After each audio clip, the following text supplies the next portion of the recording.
мысу радости, к скалам печали, к островам ли сиреневых птиц. Все равно, где бы мы не причалили,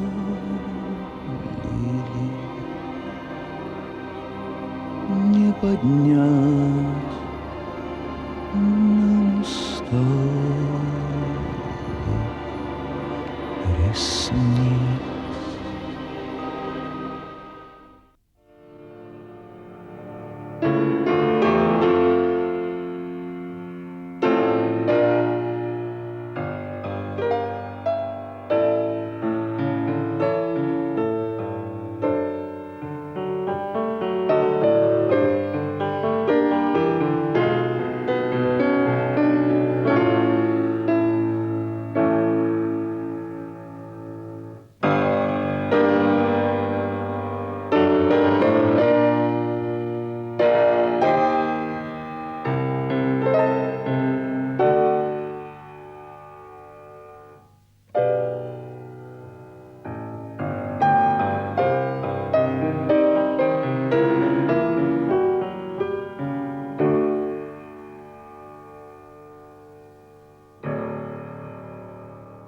Провинциальный актер, провинциальный поэт, провинциальный художник, провинциальный.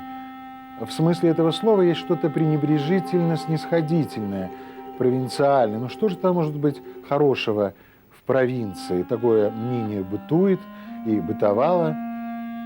И надо вспомнить о том, что именно провинция давала и дает нашему искусству порой самые яркие таланты и самые звонкие имена. Из 74 лет своей жизни 40 лет он прожил в Несвеже, в провинции. Но то, что он оставил после себя, его творческое наследие, никак нельзя назвать наследием провинциального художника. Его наследие – это золото белорусского изобразительного искусства. Впервые его громко имя прозвучало в 80-м году на открытии первой персональной выставки и, к сожалению, посмертной выставки его работ. А сегодня, в начале 21 века, и специалисты, и любители изобразительного искусства, и коллекционеры интересуются его творчеством, судьбой, жизнью, называют его загадочным, неповторимым. Его, талантливого художника, человека драматической судьбы Михаила Севрука.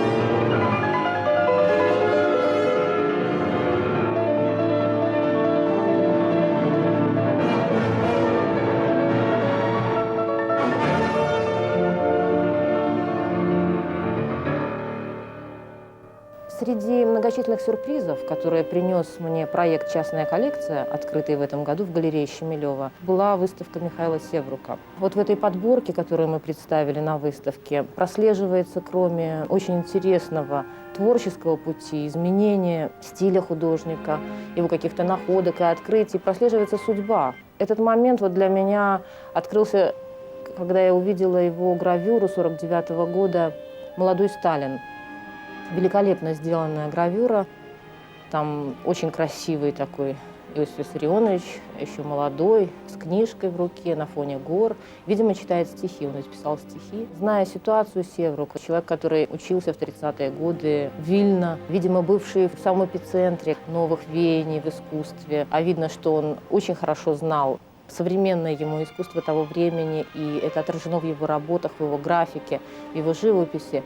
Видно, что когда он попал вот в эту совершенно другую ситуацию, вот после войны, пережив войну на территории Белоруссии во время немецкой оккупации, оказавшись в Несвеже, в провинциальном городке уже советской Белоруссии, человек, который в родословной своей имел предков, наличие которых могло бы явиться для него большими осложнениями. То есть у него дед был священник, есть и другие какие-то моменты. Понятно, что этот не воинственный, такой скромный, лирический по складу человек, наверное, испытывал большой дискомфорт. Трагедия художника вне той среды, где он мог бы проявиться полностью, вот она у нас и читается в этой экспозиции. Ну, для тех, кто этого не знает, конечно, это просто великолепные работы. Какие-то вот особенно, я бы сказала, внутренне-культурные.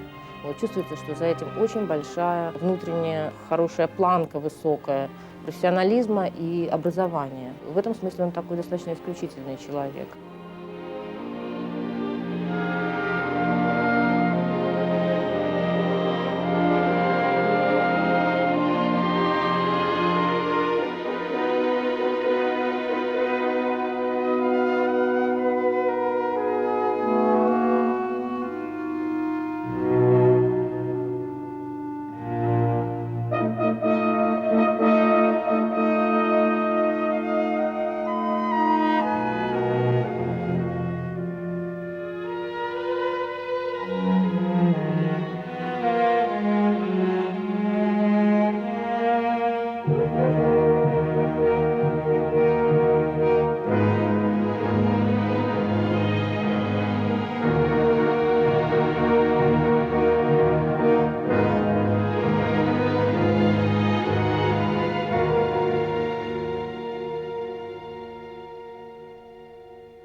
Драма жизни художника, по мнению специалистов, которые изучают его жизнь, биографию, творчество, по мнению тех, кто его знал, заключается именно в том, что он не смог, выражаясь современным языком, адаптироваться к реалиям современной жизни, к тому времени, в котором он жил, не смог принять каноны социалистического реализма на веру.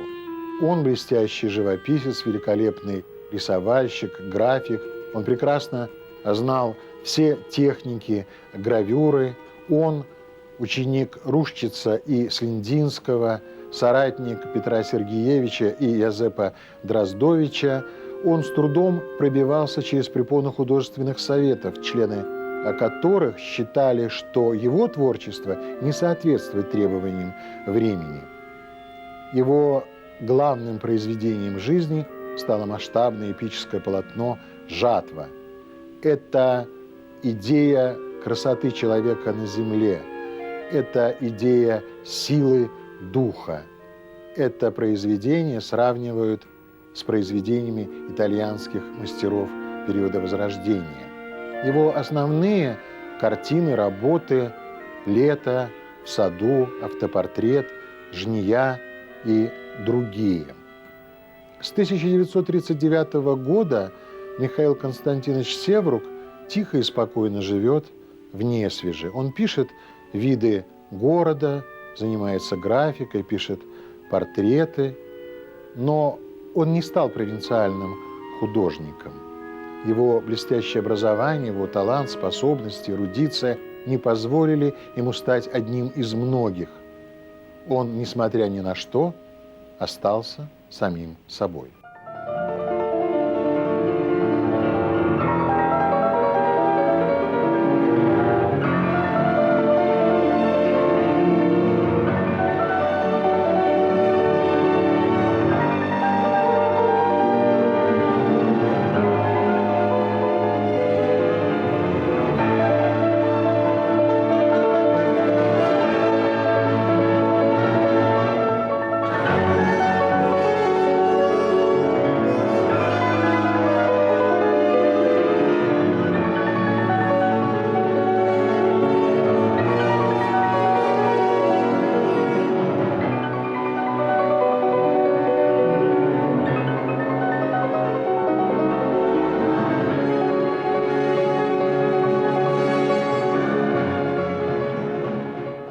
Мне понравилось высказывание Пришвина. Приходит время у юноши, когда юноша должен подогнать себе хомут,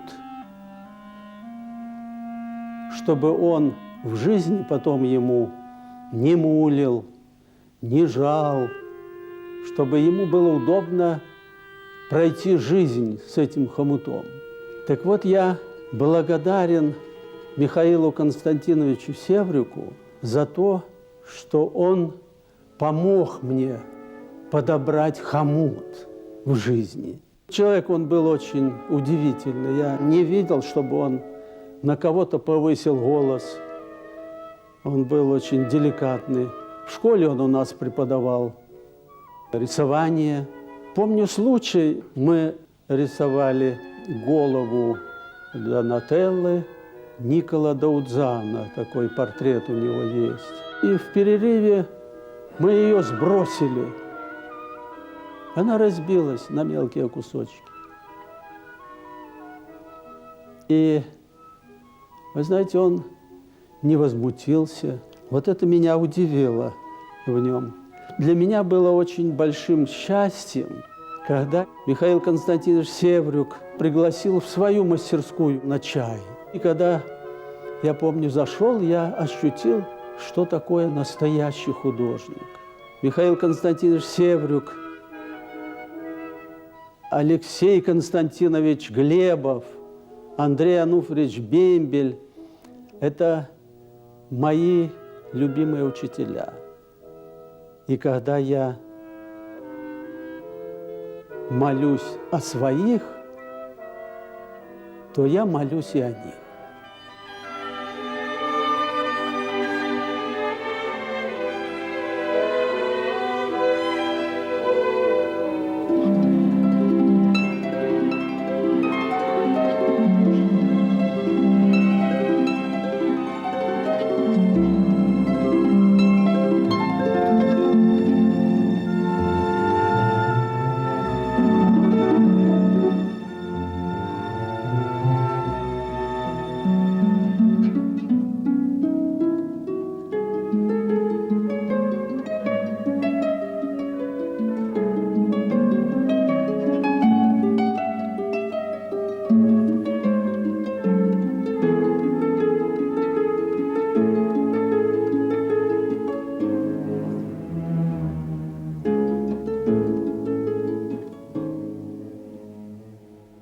Впервые я его увидел, когда я перешел в 7 класс. Он мне показался каким-то божественным таким, необыкновенным. Особенно глаза его излучали какую-то энергию. Они светились. Потом его улыбка чувствовалась вот какая-то огромная энергетика, как сейчас принято говорить. Доброта – это само собой.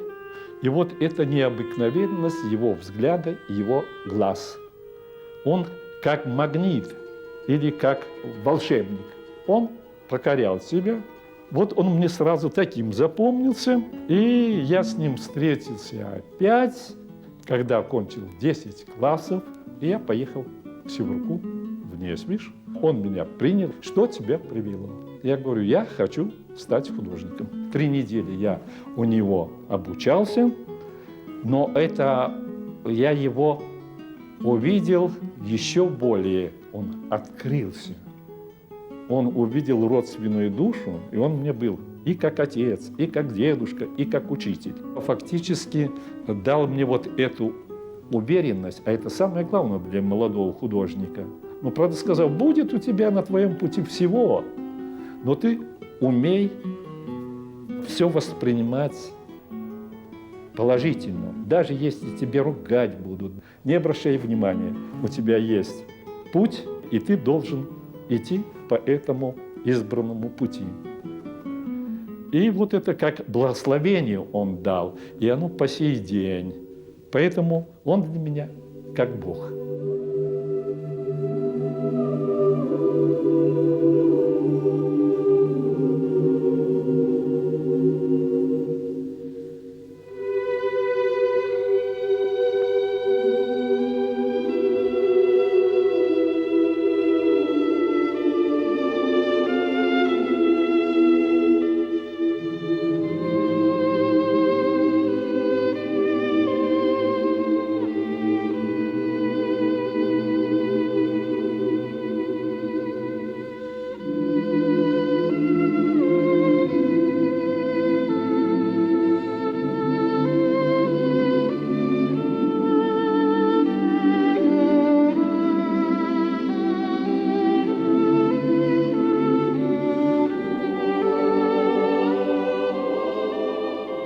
Михаил Константинович Севрук родился 27 февраля 1905 года в Варшаве.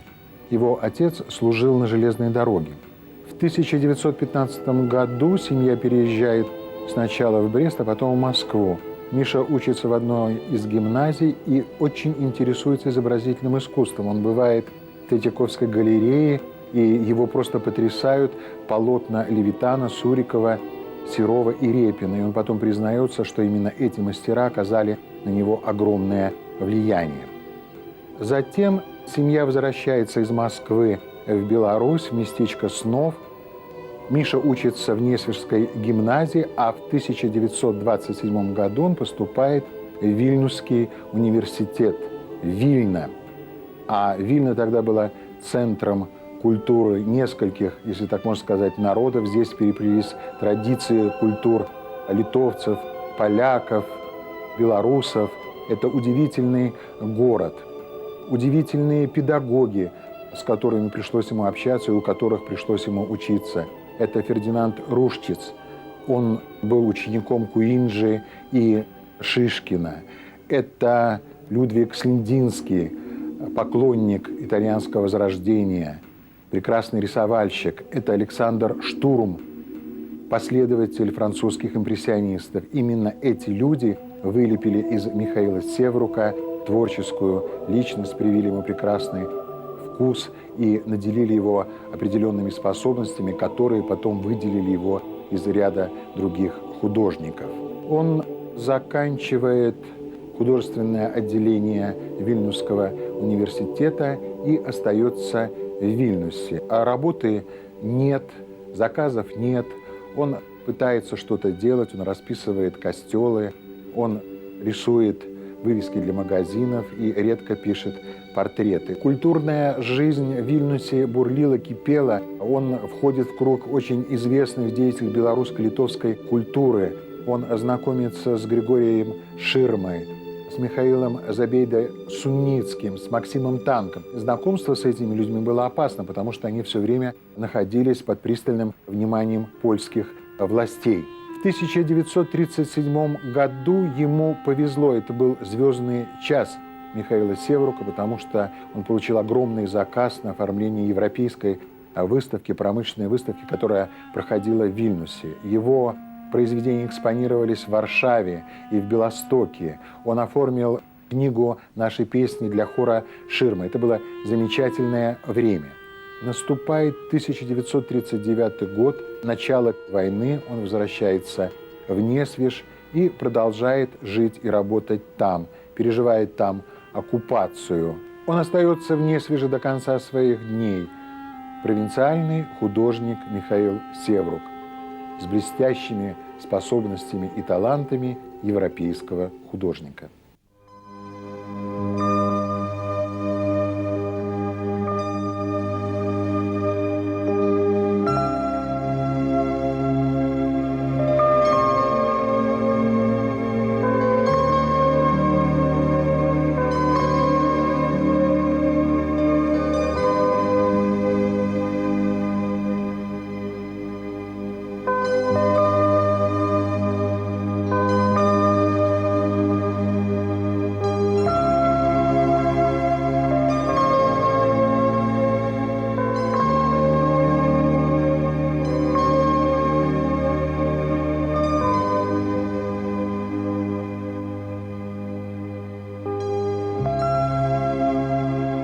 Вначале я увидел рисунок.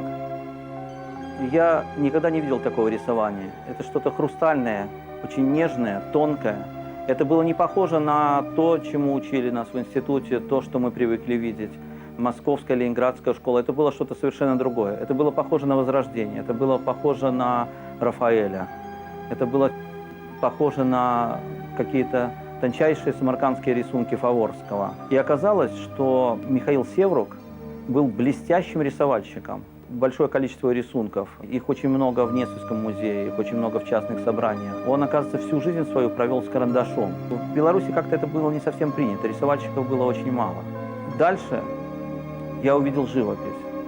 Живопись тончайшая, крымовская, мягкая. На выставке люди подходят к его работам, говорят, что-то она какая-то не яркая, не красочная, она какая-то мутная.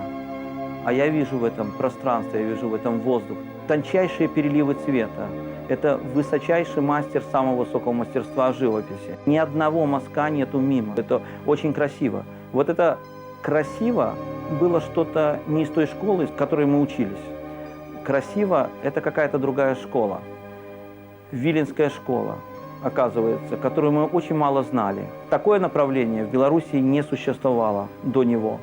Художник, которого практически мы не знали по выставкам, сейчас оказывается одним из самых блестящих мастеров белорусского искусства. Художник, которого не знали сами студенты, которые учились, будут учиться на его работах. Значение Севрука будет только возрастать. Уже сейчас коллекционеры гоняются за его работами. Его работу практически нигде невозможно найти. Он был человек очень скромный, нежный, очень отзывчивый, приятный в общении. При всем этом мне довелось как-то услышать, что кто-то из его знакомых попробовал подсказать ему что-то в работе. И он тут же остановил этого человека, потому что он был убежден в своем творчестве, в своей правоте. Он писал то, что он считал нужным. Он писал так, как он считал нужным. И в своей манере он никогда не изменял.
Михаил Константинович Севрук умер в Несвеже в 1979 году, а жена художника Раиса Семеновна передала его живописные полотна, графические листы в Несвежский музей-заповедник. Она мечтала о том, чтобы здесь открылся дом-музей Михаила Севрука, но пока его нет.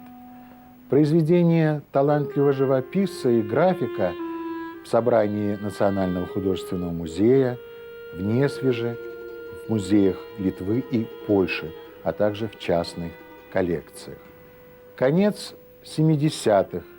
По аллеям Несвежского парка идет старый человек.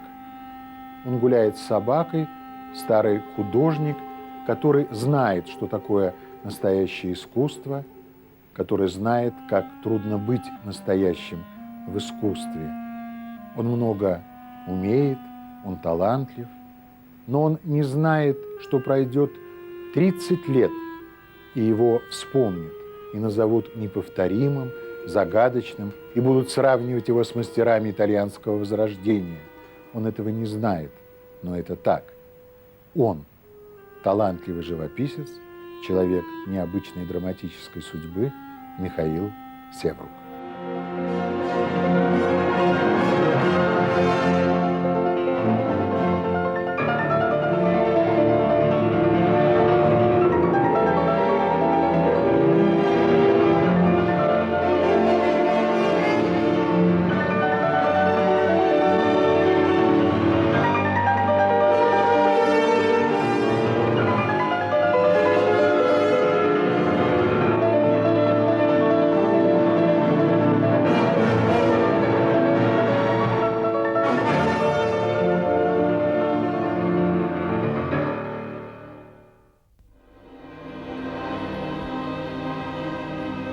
Все равно, где бы мы не причалили,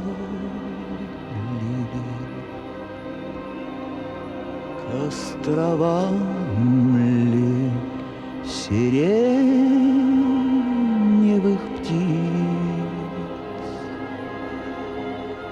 к мысу радости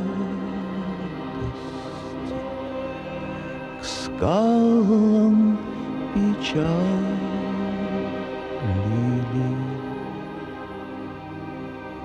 Не поднять нам устав.